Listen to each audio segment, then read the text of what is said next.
আর বন্ধুরা, চুমকি রান্নাঘরে সবাইকে স্বাগত। আজ আমি বানাবো এগ তরকা। এখানে আমি তরকা ডাল নিয়েছি। এই ডালটাকে ভালোভাবে ভিজিয়ে রেখেছিলাম 3-4 ঘন্টা। তারপরে 3টে আমি সিটি দিয়ে রেখে দিয়েছি প্রেসার কুকারে। আর কি কি উপকরণ লাগছে দেখে নাও। এখানে নিয়েছি আমি টমেটো কুচি, বড় সাইজের 3টে টমেটো কুচি করে নিয়েছি। বেশ খানিকটা কাঁচা লঙ্কা নিয়েছি কুচি করে। এখানে রসুন কুচি, আদা কুচি, বেশ খানিকটা পেঁয়াজ কুচি। এখানে নিয়েছি ধনে পাতা। নিয়েছি আমি 4টে ডিম ফাটিয়ে রেখেছি নুন দিয়ে। এটাকে আমি ভেজে নেব। কড়াই আমার গরম হয়ে গেছে। আমি বেশ খানিকটা একটু তেল দিয়ে নিয়েছি। এবার আমি ডিমগুলোকে ভেজে নেব।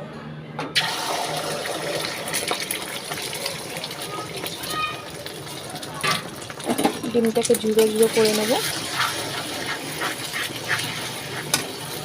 ডিমটা আমি ঝুড়ো ঝুড়ো করে নিয়েছি, বেশ লালচে করে এবার ভেজে নেব।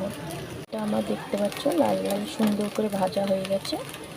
এবার আমি এই পর্যায়ে এটাকে নামিয়ে নেব। ওই কড়াইয়ের মধ্যে আমি বেশ খানিকটা তেল দিয়ে নিয়েছি। তেলটা আমার গরম হয়ে গেছে। আমি সর্ষের তেল দিয়েছি। তেলটা আমার গরম হয়ে গেছে। এবার আমি গোটা গরম মশলা, দারচিনি, এলাচ, লবঙ্গ কটা দিয়ে দিলাম ফাটিয়ে।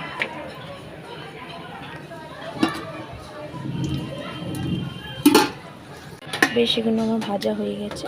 এবার আমি এর মধ্যে পেঁয়াজ কুচি দিয়ে দেবো। পেঁয়াজটাকে দিয়ে আমি ভালোভাবে লালচে করে ভেজে নেব। পেঁয়াজটা আমার একটু ভাজা ভাজা হয়ে গেছে। এবার আমি যে আদা কুচি করে রেখেছিলাম সে আদা কুচি আর রসুন কুচি দিয়ে নেব। দিয়ে ভালোভাবে ভেজে নেব। পেঁয়াজটা আমার সুন্দর লালচে করে ভাজা হয়ে গেছে। এবার আমি এর মধ্যে লঙ্কা কুচিটা দিয়ে দেব। লঙ্কাটা দিয়ে আরও ভালোভাবে ভেজে নেব।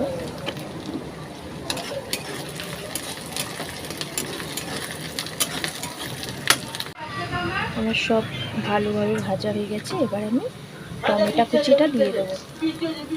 টমেটোটা দিয়ে আরও ভালোভাবে নাড়াচাড়া করে টমেটোটা ভেজে নেব।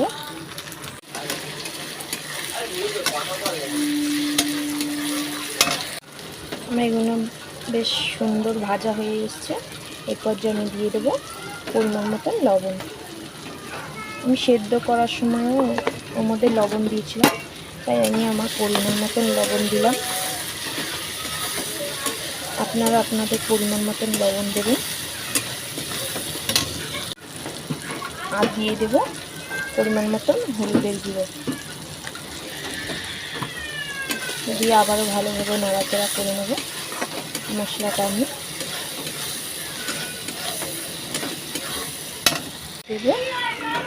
আমি এখানে লঙ্কার গুঁড়ো, সেটাকে দিয়ে ভালোভাবে নাড়াচাড়া করে নেব। মশলাগুলো আমার ভালোভাবে ভাজা হয়ে গেছে। এবার আমি এর মধ্যে যে ডিমটা ভেজে রেখেছিলাম সেটা আমি দিয়ে দেবো। দিয়ে ডিমটার সাথে ভালোভাবে মশলাগুলো আমি মাখিয়ে নেব।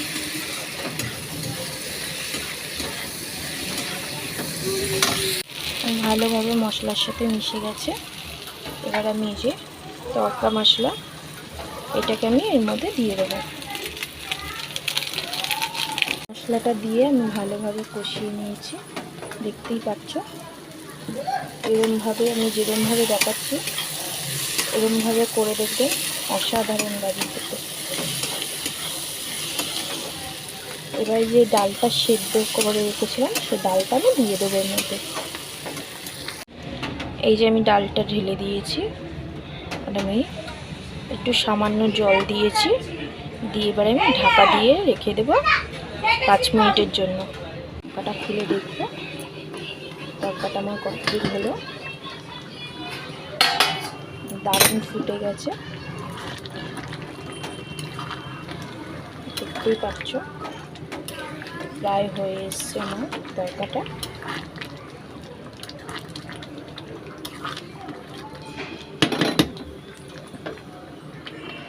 তরকাটা আমার হয়ে গেছে। এবার আমি নামিয়ে নেব। নামিয়ে আমি দেখাচ্ছি। তরকাটা আমি নামিয়ে নিয়েছি। এর উপর দিয়ে আমি ধনে পাতা কুচিটা দিয়ে দেব আমি বেশ খানিকটা বাটার নিয়ে আমি 5 মিনিট ঢাকা দিয়ে রেখে দেবো। আমি 5 মিনিট পর সার্ভ করে দেখাচ্ছি। এই যে আমি নামিয়ে সার্ভ করে দেখাচ্ছি, দেখতেই পাচ্ছ কত সুন্দর হয়েছে, খেতেও ভীষণ টেস্ট। এরমভাবে বানিয়ে দেখবেন, অসাধারণ লাগে খেতে। ভিডিওটা ভালো লাগলে লাইক কমেন্ট শেয়ার করতে ভুলবেন না। চ্যানেলটাকে অবশ্যই সাবস্ক্রাইব করে দেবেন। আজকের মতন এইটুকুনি, আবার আসবো নেক্সট ভিডিও নিয়ে।